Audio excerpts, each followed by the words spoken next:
ہمیں مسائل کو سمجھنے کی ضرورت ہے. یہ ایک گٹھ جوڑ ہے پارلیمنٹ کے ممبران جن کو ان پارٹیوں نے ٹکٹ دیے ہیں. سر سمجھ آ گئی. آپ کے خیال میں پولیٹیکل ول مجھے سمجھ آئی کہ حکومت گر جائے گی, مطلب کہ حکومت کا اور اس اشرافیہ کا جو کہ پاکستان کی ترقی میں حائل ہے, ان دونوں کا گٹھ جوڑ ہے. سر آپ کے خیال میں پولیٹیکل ایشو ہے؟ دیکھیے سیدھی میں ہلکا بات نہیں کرنا چاہتا. میں ایک بات یہ کہنا چاہتا ہوں کہ کیا اس ملک میں, آپ بیرسٹر صاحب بھی بیٹھے, ایک بات میں کہنا چاہتا ہوں, کیا یہ ہمیں دباؤ نہیں ڈالنا چاہیے کہ قانون سازی یہ ہو جائے جب الیکشن ہو فورم میں ایک کلوز ڈالی جائے کہ جس منشور پر بنیادی نکات پر آپ انتخاب کو لڑتے ہیں. سر منشور تو بہت پیچھے رہ گیا نا. معذرت سر, آپ دیکھیں, آپ ڈاکٹر صاحب آپ کیونکہ پڑھے لکھے ہیں اور آپ ایک انٹلیکچوئل ڈیبیٹ کر رہے ہیں, یہ بات درست ہے. ہونا تو یہی چاہیے کہ جس سیٹ آف ڈیمانڈز کے اوپر لوگوں نے آپ کو ووٹ دیا ہے, آپ ان سیٹ آف ڈیمانڈز کو پورا کریں, یا جن آبجیکٹیوز کو آپ نے اپنے منشور میں تحریر کیا تھا کہ ہم یہ کریں گے, آپ ان کو پورا کریں. سر جیسے کہ آپ جانتے ہیں, یہ تو اس وقت کے پاکستان کے لیے تو ایک بڑی عجیب سی بات ہوگی. منشور تو سر بہت پیچھے رہ گیا. ہم آئین کے اوپر پوری طرح گورنمنٹ اس کے اوپر عجیب سے دلائل دیتی ہے فرام ٹائم ٹو ٹائم. تو سر اگر ہم ریال پالیٹک کے اندر بات کریں, آپ کی بات درست ہے, اگر اپنے منشور کے مطابق پارٹیز چل رہی ہوتی ہیں, آج بھی اگر نون لیگ اپنے منشور کے مطابق چل پڑے, جس میں انڈیپینڈنس آف جوڈیشری لکھی ہے, جس میں ڈیولوشن آف پاور لکھی ہے, پیپلز پارٹی, تو پھر تو کہانی اور طرف چل پڑے نا. ان میں لوکل گورنمنٹ کے ریفارمز لکھے ہیں, اس میں ایف بی آر, منشور پہ تو سر کوئی نہیں چل رہا. اس وقت کی ریال پالیٹک میں سر, جس میں ایک طرف سر کچھ ہماری نیشنل سیکیورٹی کے انٹرسٹس ہیں جن کو اکنامک کا اسٹرینتھ چاہیے, کچھ ہمارے سر پولیٹیکل انٹرسٹس ہیں, نیشنل سیکیورٹی کے امپیریٹیوز ہیں, انٹرسٹ نہیں ہیں, امپیریٹیوز ہیں. کچھ پولیٹیکل انٹرسٹس ہیں جن کو بھی فائنینشیل کچھ مسل چاہیے, کچھ ہمارے ویسے ایڈمنسٹریٹو ایکسپینسز ہیں, کچھ آپ کے خیال میں سر یہ تو ہو نہیں سکتا کہ وہ منشور کے مطابق چلنا شروع کر دیں. سر آپ کے خیال میں کیا چیز درمیان میں سے ہم ان لاک کریں تو ٹھیک ہو جائے گا؟ کیا آپ کے خیال میں فورن فائنانس منسٹر صاحب کی پالیسیز ٹھیک نہیں ہیں؟ کیا ان کے دفتر میں کوئی تبدیلی ہونی چاہیے؟ کیا بیوروکریسی کے کیا یہ آپ کے خیال میں سر کدھر سے بات شروع ہوگی اس کی؟ دیکھیے میں جو باتیں کر رہا ہوں وہ برس کے ریسرچ کے بعد عملی بات کر رہا ہوں. میں فلسفی بالکل نہیں بتا رہا. میں آپ کو مثال دینا چاہتا ہوں. میں کہنا کیا چاہتا ہوں, دیکھیے میرے ملک کا آئین ہے, سپریم کورٹ یہ کہتی ہے کہ رات کو 12 بجے ہمیں کورٹ کھول کے ہم نے الیکشن کرا دیے. میں نے ان سے یہ کہا کہ جناب کبھی یہ بھی تو دیکھیں 25 الف میں یہ لکھا ہے کہ 6 سال سے 16 سال کے ہر بچے کو لازمی اور مفت تعلیم دی جائے گی.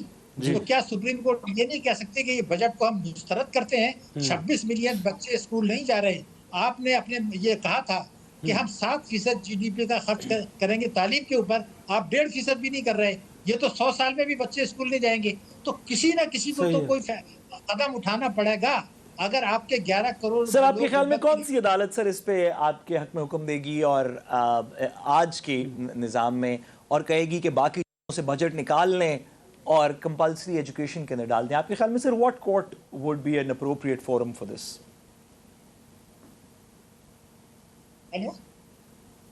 جی سر آواز آئی آپ کو؟ جی میں سمجھا نہیں آپ کی آواز. بالکل میں نے کہا سر آپ جو کہہ رہے ہیں کہ سپریم کورٹ کو یہ حکم دینا چاہیے, اب ایک وہ آئینی عدالت بھی بن چکی ہے, آپ نے اس کی بھی فنکشننگ دیکھ لی, ہائی کورٹ. سر آپ کے خیال میں کیا ریزنبلی آپ کا یہ خیال ہے کہ اس ملک میں اس وقت یا آپ کے خیال میں کس عدالت کے پاس جائیں گے تو ایک ریزنیبل اپرچونٹی ہے کہ وہ کہے گی ہاں یہ بجٹ غلط ہے, اس کو ہم انڈو کرتے ہیں, ہم پیسے باقی سیکٹرز میں سے نکال کے کمپلسری چلڈرن ایجوکیشن میں ڈال دیں گے؟ آپ کے خیال میں sir what court has this kind of a strength in it? دیکھیے میں نے پہلے بھی آپ سے خدمت میں عرض کیا تھا کہ میں جو باتیں کر رہا ہوں وہ عملی باتیں کر رہا ہوں. میری فلسفیکل باتیں کرنے کا یہ فورم نہیں ہے. میں آپ کو ایک بات بتانا چاہتا ہوں. ہمارے فیلڈ مارشل صاحب یہ کہتے ہیں بنیان مرصوص آیت نمبر 4, قرآن نے کیا کہا ہے کہ جو لوگ اللہ کی راہ میں جہاد کرتے ہیں اللہ ان سے محبت کرتا ہے. ٹھیک ہے, آپ کو فتح مل گئی. لیکن اسی سورہ صف کی آیت نمبر 11 میں اللہ تعالیٰ قرآن میں کہتا ہے اب آپ نے جان کی قربانی دے دی, اگر آپ مال کی قربانی نہیں دیتے تو آیت نمبر 13 میں لکھا ہے کہ آپ کو نصر من اللہ. سر آپ نے درست فرمایا.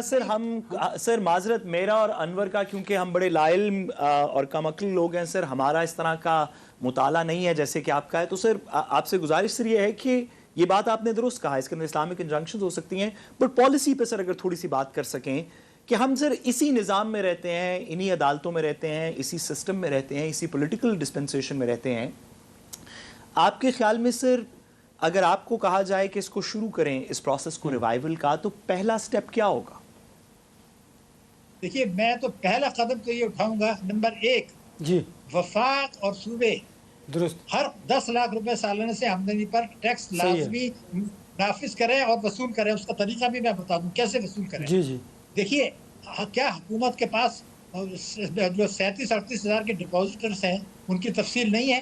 کیا حکومت کے پاس قومی بچت میں کئی ہزار ارب روپے لگا اس کی تفصیلات نہیں ہیں؟ جو پاکستان انویسٹمنٹ بانڈز میں، پراپرٹیز میں، گاڑیوں میں جو پیسہ رکھا ہے سب کی تفصیلات موجود ہیں. آپ کمپیوٹر میں ڈالیں اور دیکھ لیں کہ اس میں نہیں بتایا. مجھے آپ سے اگر یہ آپ نہیں کرتے تو کہانی سناتے رہیے آپ. جب آپ کے پاس چوری کا ریکارڈ موجود ہے تو آپ کیوں نہیں کرتے؟ ایک سوال ہے نا. بیرسٹر صاحب ہر چیز کا مرحلہ ہے نا. آپ تمام اثاثوں کو ڈال دیجئے کمپیوٹرز میں، اور جنہوں نے اس پر ٹیکس نہیں دیا وہ کاٹ لیں، آپ قانون کے مطابق کاٹ لیں. بیرسٹر صاحب آپ کی نظر میں کیا حل ہے؟ کیا پولیٹیکل ول کی کمی ہے؟ کیا ادارہ جاتی ریفارمز ہونی چاہیے؟ کیا ہونا چاہیے؟ دیکھیں پہلے تو ڈاکٹر صاحب سے گزارش ہے کہ وہ جو تمام ایسٹس کمپیوٹر میں ڈال لیں گے تو اس میں پتہ چلے گا کہ باہر تو کیا پاکستان میں بھی کوئی پراپرٹیز نہیں ہے، تو کمپیوٹر کے نظام میں سے تو آپ کو یہی پتہ چلے گا نا سر. مطلب ہم ایک اس میں دیکھیے میرا یہ خیال ہے کہ پاکستان کے اکنامک سر پلیز آپ کراچی میں اگر ایک پراپرٹی 25 کروڑ کی ہے، ایف بی آر یہ کہتا ہے 3 کروڑ کی ہے. پہلے تو اس کو تو صحیح کرے نا. جب آپ یہ صحیح کر لیں گے تو آپ میں نے قومی بچت اسکیم میں 10 کروڑ روپے لگائے، ڈکلیئر نہیں کیا، آپ اس میں سے کاٹ لیں. کون روکتا ہے آپ کو؟ 10 کروڑ روپے قومی بچت میں میرے ہیں، میں ٹیکس نہیں دے رہا، کاٹ لیں اس میں سے. صحیح ہے. جب تک آپ یہ نہیں کریں گے ٹھیک نہیں ہوگا. ڈاکٹر صاحب مجھے بریک کی طرف جانا ہے. آپ کا بہت شکریہ، آپ نے وقت عنایت کیا. ڈاکٹر شاہد حسن صدیقی صاحب ہمارے ساتھ موجود تھے. میں ایک گزارش کر سکوں؟ جی جی آپ کی اجازت. جی جی بریک سے پہلے معذرت میں نے بریک سے پہلے انٹرپٹ کیا تاکہ ہم اس بات کو تھوڑا پورا کر سکیں. دیکھیے آپ یہ کر سکتے ہیں کہ آپ وہ لوگ جو کہ کسی طریقے سے ٹیکس نیٹ میں ہیں آپ ان سے پیسے زیادہ لینے شروع کر دیں، پورے لینے شروع کر دیں. لیکن وہ لوگ جو کہ بے نامی ہمارے نظام میں ہیں، وہ لوگ جن کا زبان زد عام آپ کو پتہ ہے کہ فلاں کے اتنے ارب روپے فلانی جگہ پڑے ہیں، تو آپ کسی بھی آپ 4 دوستوں کے اندر بیٹھ جائیں تو آپ کو 2 ایسی باتیں بتاتا ہے اور سب کو باقی سارے اگری کرتے ہیں کہ یار یہ بالکل بات صحیح ہے، فلانے کے دبئی میں یہ، تو انگلینڈ میں یہ. تو بھائی آپ کسی طریقے ان کو ٹیکس نیٹ میں لے کے آئیں نا. اگر آپ ایک دکاندار سے 2 دکاندار کر دیں گے جو پہلے ہی 25,000 روپیہ 50,000 روپیہ 1 لاکھ روپیہ صرف مہینے کا کما رہا ہے اور اپنے 5 گھر والوں کو پالنے کی کوشش کر رہا ہے، مشکلوں سے اس کی فیسیں پوری ہوتی ہیں، آپ اس کی ساتھ والی دکان والے کو بھی لائیں گے تو 2 بندے تنگ ہوں گے. پھر ساتھ والی آپ کو کرنا چاہیے، ان سب کا بھی ٹیکس ریفارم اور چیزیں کرنی چاہیے. لیکن ان سب سے پہلے وہ لوگ جو آپ کی دسترس میں ہیں، جو یہاں سے چند قدمی دور کچھ بلڈنگ میں پارلیمان میں دیگر دسترس میں تو نہیں ہے. نہیں جو لوگ دیکھیں بات آپ کی صحیح ہے، صحیح آپ کی بات، صحیح آپ کی بات، دسترس میں تو غریب عوام ہے، صحیح آپ کی بات. لیکن اگر آپ آنیسٹ ہوں اس بارے میں کہ ہمیں اپنی ٹیکس کلیکشنز ٹھیک کرنی چاہیے، کہ میں ایک چوکیدار جو کہ 30,000 روپیہ کماتا ہے، جس کی 30,000 میں سے میں اسے 8,000 9,000 روپیہ ٹیکس میں وصول کر لیتا ہوں سرکاری ملازم سے، وہ 20-21 اس میں سے اس کو ملتا ہے جس کے اندر سے وہ کسی طریقے سے اپنے گھر کا مہینہ چلاتا ہے. اگر میں اس سے چاہتا ہوں کہ بھئی تو 9,000 کی جگہ 9.5 دے، تھوڑا ٹیکس انکریز، تو کم از کم میں جو اس سے کہہ رہا ہوں میں نے اپنا ٹیکس تو پورا دیا ہو. بالکل ٹھیک کہہ رہے ہیں. میں آپ سے کہوں کہ انور صاحب سچ بولیں تو آپ مجھے کہیں گے کہ خود تو تھوڑا اس میں، تو وہ حکومت جس کی ایک تصویر آتی ہے تو مجھے بریک پہ جانا ہے. اب آپ بڑا میری پوری سال کی اتنی انکم نہیں جتنی اس تصویر کے اندر ہوتی ہے. میں ایک چھوٹا سا وکیل ہوں اس ملک میں، میری پوری سال کی تو بھئی آپ ان سے کلیکشنز تو ایک دفعہ کر لیں تاکہ مجھے بھی پتا ہو، کرنے کی ضرورت ہے، مجھے بھی پتا ہو کہ بھئی آپ سے بھی وہی رویہ ہوگا، میرے سے بھی یہ رویہ ہوگا۔ مشکل سا سوال ہے جو آپ نے رکھا کہ نظام کو کیسے بہتر کیا جائے اور کون کرے۔ چلیے مجھے بریک کی طرف بڑھنا، بریک واپس آئیں گے تو ایک دنیا بھر میں اہم مسئلہ ہے، بڑا سنگین مسئلہ ہے جو ہمارے ملک کو بھی درپیش ہے، موسمیاتی تبدیلی کا، اس پر بات کریں گے، میرے ساتھ رہیے گا۔ Welcome back. دنیا کے سنگین مسائل میں سے ایک مسئلہ موسمیاتی تبدیلی کا ہے۔ زمین کے بڑھتا ہوا درجہ حرارت، گلیشیئر کا پگھلنا، شدید گرمی اور بے موسمی بارشیں، سیلاب کا آنا، یہ سب اس کے اثرات ہیں۔ ان چیلنج سے نمٹنے کے لیے ہم نے حکومتی اقدامات پر گفتگو کریں گے۔ ہمارے ساتھ موجود ہے ماہر ماحولیات ڈاکٹر زینب نعیم صاحبہ۔ ڈاکٹر صاحبہ جوائن کرنے کے لیے بہت شکریہ۔ بتائیے گا کہ جب سیلاب آتا ہے، ہم نے گزشتہ بھی دیکھا، ہمارے جو این ڈی ایم ہیں، ہمارے جو ادارے ہیں، وہ الرٹ تو جاری کر دیتے ہیں، لیکن نہ تو صوبوں اور کے درمیان کوارڈینیشن ہوتا ہے اور نہ ہی ہم ممکنہ جو خطرات ہوتے ہیں ان سے نمٹ سکتے ہیں۔ سال سے ہم نے یہ دیکھا ہے، کیسے ان سے نمٹا جائے؟ دیکھیے، الرٹ تو بالکل الرٹ جاری کرنا تو ضروری ہوتا ہے، اور وہ الرٹ نیشنل لیول پہ سبھی اداروں کے لیے ہوتا ہے تاکہ وہ اپنی تیاریاں تیز کر دیں۔ جیسے ابھی ناردرن ایریاز میں کافی ٹائم سے گلوف الرٹ آ رہا تھا کہ یہ پگھل سکتا ہے، اور مسلسل وہاں پہ جو دریاؤں کا لیول ہے وہ اس میں پانی کا بہاؤ تیز ہوگا، اور ناردرن ایریاز میں بارشیں شروع بھی ہو گئی تھیں، اور جس کی وجہ سے ہم نے دیکھا کہ جو ہنزا بیسن، گلگت بیسن اور جو انڈس بیسن کے جو گلیشیئر ہیں وہ پگھلنا شروع ہو گئے۔ وہاں گزر کے دریا میں بھی بہاؤ تیز ہوا، وہاں لوگوں کو نقل مکانی کرنی پڑ گئی اور کافی وہاں پہ تباہی ہو رہی ہے۔ آج بالا کوٹ میں بھی جو ہے وہ دریا بپھرا ہوا ہے، اور وہاں پہ کافی زیادہ بارشیں جو ہے کشمیر سائڈ شروع ہو چکی ہیں، تو یہ الرٹ ضروری ہوتا ہے۔ اب لیکن اس پہ صرف الرٹ کے بعد ایکٹ کرنے کو ہم ری ایکشن کہتے ہیں۔ پیشگی اقدامات پورے سال اس کے لیے ہونے چاہیے، اور وہ پیشگی اقدامات صرف اس لیے نہیں ہوتے، ایسے نہیں ہوتے کہ آپ سیلابوں کے حوالے سے تیاری رکھیں۔ جب بھی شدید گرمی پڑتی ہے تو کوئی بھی بارش ہو، چاہے وہ مونسون کی ہو یا کسی ویسٹرن ڈسٹربنس کی، وہ بارش سیلابی صورتحال اختیار کر جاتی ہے، کیونکہ شدید گرمی کے بعد موسمی پیٹرن جو ہے وہ چینج ہو جاتا ہے، اور یہ شروع سے، یہ کتنے سالوں سے یہ وارننگ رہی ہے۔ تو یہ والے پیشگی اقدامات ہم کبھی بھی نہیں کرتے۔ ہماری اپروچ ہمیشہ سیلابوں کے حوالے سے رہی ہے، شدید گرمی کے حوالے سے کبھی نہیں رہی۔ ہم نے دریا کے کٹاؤ کی تو بات کی، لیکن فلڈ پلین کے اوپر جو ہاؤسنگ سوسائٹیز بنی ہوئی ہیں اس پہ کوئی بات ہی نہیں ہے، نہ اس کی کوئی ری سیٹلمنٹ پالیسی ہے۔ تو یہ پیشگی اقدامات ہماری نہیں رہے۔ ہم جس سال جہاں پچھلے سال کھڑے ہوئے تھے وہیں آج بھی ہم وہیں کھڑے ہوئے۔ کوئی خاص چینج مجھے تو نظر نہیں آیا کہ ہم نے کوئی سیلابوں کے حوالے سے یا کوئی اوور آل پیشگی اقدامات۔ میڈم، آپ جیسے کہ جانتی ہیں وفاقی حکومت میں بھی ایک انوائرمنٹ کی منسٹری ہے، اور صوبائی سطح کے اوپر بھی مختلف ادارے ہیں جن کا کہ اس میں لین دین ہے، اریگیشن کا ہے، دیگر ہارٹیکلچرز ہیں، دیگر اس طرح کے ادارے ہیں، ایون جو میونسپل اتھارٹیز ہیں ان کا بھی یہ کام ہے انوائرمنٹ کو دیکھنا۔ تو میڈم، آپ کے خیال میں اس سارے گورنمنٹل سٹرکچر میں جو کہ فیڈرل اور پروونشل اور ٹیکنیکلی لوکل لیول پہ بھی موجود ہے یا ہونا چاہیے، اس کی بجٹنگ ہوتی ہے، اس پہ نیشنل ایکسچیکر کے پیسے لگتے ہیں، آپ کے خیال میں انہوں نے پچھلے کچھ عرصے کے اندر اس کے لیے کیا کیا ہے اس ہیٹ ویو کو کم کرنے کے لیے، تاکہ سیلاب کم آئیں، تاکہ اس میں تھوڑی بہتری ہو؟ اس میں کوئی آپ کے what do you think they have done in this period? دیکھیے، جو میں اپنا اسیسمنٹ، اگر میں اپنی اسیسمنٹ بتاؤں تو یہ سارے ادارے یہ اپنے سائلوز میں کام کر رہے ہیں، ان کی آپس میں کوارڈینیشن اس قسم کی ہے ہی نہیں۔ تھوڑی بہت امپروومنٹ شاید آئی ہو سیلابی ریلوں کے حوالے سے، لیکن جو ادروائز ریکوائرمنٹ ہے، جو ٹارگیٹس ہیں، اچھا انفارچونیٹلی ٹارگیٹس بھی نہیں ہیں، انڈیکیٹرز بھی نہیں ہیں کہ سکسیس کو آپ کیسے میئر کر دیں۔ کہ ہمارے عام زبان میں سکسیس کیا ہو سکتی ہے کہ کتنی ولنریبل جو کمیونٹیز تھیں ان کو کتنا سیکیور کیا گیا، کتنی زرعی زمین جو ہے اس کو ریکور کیا گیا، کتنے ہم نے ریزسٹنٹ کراپ ورائٹی لگا دی، کتنے لوگوں کو فلڈ پلین سے ری سیٹل کیا ہم نے دوسری جگہ پہ تاکہ سیلاب سے متاثر نہ ہو۔ یہ سکسیس کے انڈیکیٹرز ہوتے ہیں۔ انفارچونیٹلی نہ انڈیکیٹرز ہیں، کیونکہ ہم نے کلائمیٹ ایکشن کو ڈیولپمنٹ کی ترجیح نہیں بنا۔ کس کا کام ہے ہمارے اسٹرکچر میں، کس کا کام ہوگا یہ انڈیکیٹرز سیٹ کرنا، اور کس کا کام ہوگا اس کو میجر اور مانیٹر کرنا؟ آپ کی ویزیبلٹی میں اسپیکٹرم میں کس کی کوتاہی ہے؟ دیکھیں، یہ کوتاہی ایسے ہے کہ نیشنل لیول پہ جو انڈیکیٹر سیٹ ہوتے ہیں وہ تو آپ کی نیشنل پالیسی وہیں سے ڈائریکشن آئے گی، فیڈرل سائٹ سے ڈائریکشن آتی ہے، لیکن اس کو امپلیمنٹ کرنا صوبوں سے۔ جی میڈم، اس میں ہماری کچھ انٹرنیشنل کمٹمنٹس بھی ہیں، معذرت ذرا بتائیے گا۔ ہم کچھ انٹرنیشنل کنونشنز کے بھی سگنیٹری ہیں جس میں کلائمیٹ چینج کے اوپر کچھ باتیں ہیں اور انوائرمنٹل رائٹس کی پروٹیکشن کی کچھ بات ہے.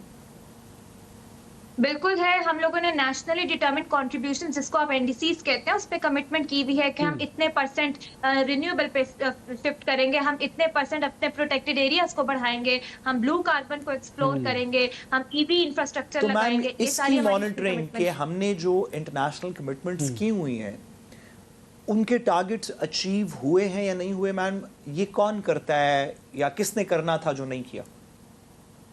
دیکھیں آئیڈیلی تو یہ ہوتا ہے کہ آپ صوبوں سے بھی کمٹمنٹس لے کے اسے ایک نیشنل ڈاکیومنٹ کو بناتے ہیں اور سبمٹ کراتے ہیں, اس کی پھر MRB سسٹم ہوتا ہے, لیکن ایسا کوئی پروسیس نہیں ہوا.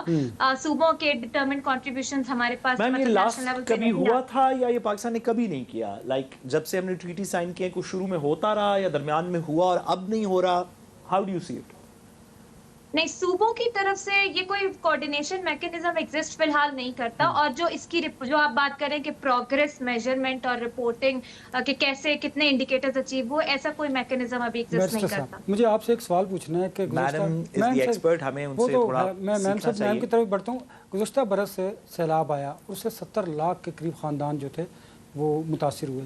ابھی بھی وہ لوگ بے یار و مددگار ہیں. اور مجھے بتائیے نا, ہم ہر گزرتے سال کے بعد ان کو بھول جاتے ہیں, نئے جو ہمیں حادثات پیش آنے ہوتے ہیں, سانحات ہونے ہوتے ہیں, ان کی طرف چل جاتے ہیں, ماضی کو ہم بھول جاتے ہیں. اور بہت سارے سالوں میں بھولتے نہیں, بہت سارے سالوں میں جو گاؤں قصبے پچھلے سال بہ گئے تھے اور 6-8 مہینے لگا کے انہوں نے اپنے زور بازو پہ کسی طرح اپنے آپ کو ری سیٹل کیا, وہی اس سال بھی بہ جائیں گے کیونکہ وہ اسی ایریا میں بستے ہیں, وہ وہاں کے لوگ ہیں, وہ وہاں کی ان کے قبیلے, ان کے خاندان, ان کے گرد و نواح کے لوگ رہتے ہیں, وہ ادھر کے علاقے کو جانتے ہیں, وہ ادھر کی زبان بولتے ہیں, وہ اسی لیکن اس وہاں کی زبان, یہ کوئی ہم ایسے تھوڑی ہے کہ آپ نے کسی کو ایریزونا سے نیو یارک شفٹ کر دیا, بھئی وہ اسی ایریا کے اندر وہ زبان بولتے ہیں, وہ وہاں کا کلچر ہے, وہ ان کے وہی ٹریڈیشنز ہیں.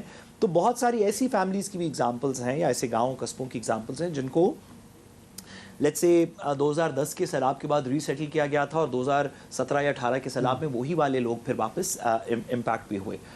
دیکھیے میں میڈم کی بات سے بالکل ایگری کرتا ہوں کہ اس کے اندر ریاکٹیو کہانی تو ہر دفعہ ہوتی ہے. آپ کو یاد ہے پچھلے سال جب وہ لاہور میں سیلاب آیا تو کتنی کھپ پڑی کہ وہ پرائیویٹ ہاؤسنگ سوسائٹی ہے, اس کے خلاف یہ کارروائی ہوگی, وہ ہوگی, لوگوں کا نقصان ہو گیا, دیکھ لیں گے, بیٹھنے نہیں دیں گے. تو میں آپ سے پوچھنا چاہتا ہوں کہ کیا ہوا اس کے اندر؟ بریک کے بعد آپ کو بتاؤں گا, اور ڈاکٹر صاحبہ سے پوچھیں گے. ڈاکٹر صاحبہ مجھے ایک بریک کی طرف بڑھنا ہے, بریک کے بعد جب واپس آئیں گے تو یہ سوال آپ کے سامنے, میرے ساتھ رہیے گا. Welcome back. ڈاکٹر صاحبہ گزشتہ برس جو سیلاب سے متاثرہ خاندان تھے اب بھی وہ حکومت کی طرف دیکھ رہے ہیں. ایک تو ان کا پرسان حال کون ہوگا, دوسرا کیا ندی نالوں کے قریب جو کمرشل ایکٹیویٹیز ہوتی ہیں اس کو روکنا کس کا کام ہے, اور دریاؤں کے کنارے جو ہاؤسنگ سوسائٹیز بن گئی ہیں اور جو بڑے اشرافیاں ہیں, طاقتور لوگ ہیں, ان کو روکنا کس کا کام ہے؟ جی بالکل, پچھلے سال جو مختلف علاقوں میں جو لوگ امپیکٹ ہوئے تھے وہاں پہ ظاہر ہے وہ امداد کے منتظر ہیں. ابھی بھی ان لوگوں کی زمینیں جن کی تباہ ہوئی, خاص طور پہ جو پنجاب سائڈ پہ جو ریت دھنسی, انڈیا نے جو پانی چھوڑا تو وہ زمینیں کافی ڈیگریڈ ہوئی ہیں اور وہاں پہ مسئلہ ہے. اور ابھی بھی اس سال پھر سلال ڈیم سے پانی چھوڑا ہوا ہے اور خدا نخواستہ یہ مونسون کا اسپیل ہے, اگر بارش شدید ہوتی ہے تو پھر سے جو ہے ہم دیکھ سکتے ہیں اس قسم کا معاملہ. تو وہاں پہ جو ریکنسٹرکشن اور ریہیبلیٹیشن کا پروسیس ہے وہ کافی سلو رہا ہے, کیش ٹرانسفرز کافی سلو رہے ہیں. تو وہ ہماری اگین ایڈ ہاکزم پہ جب پالیسیز ہوتی ہیں تو ایسا ہوتا ہے. جہاں تک آپ کے دوسرے سوال کی بات ہے تو پنجاب میں, خیبر پختونخوا میں ریور انکروچمنٹ ایکٹس موجود ہیں کہ آپ دریا کی گزرگاہوں پہ کنسٹرکشن نہیں کر سکتے. قانون تو موجود ہے, قانون تو یہ بھی موجود ہے کہ قتل نہیں کر سکتے, چوری نہیں کر سکتے. یہ تو امپلیمنٹیشن کے اوپر بات ہے. اس کی امپلیمنٹیشن میں رکاوٹ کون ہے؟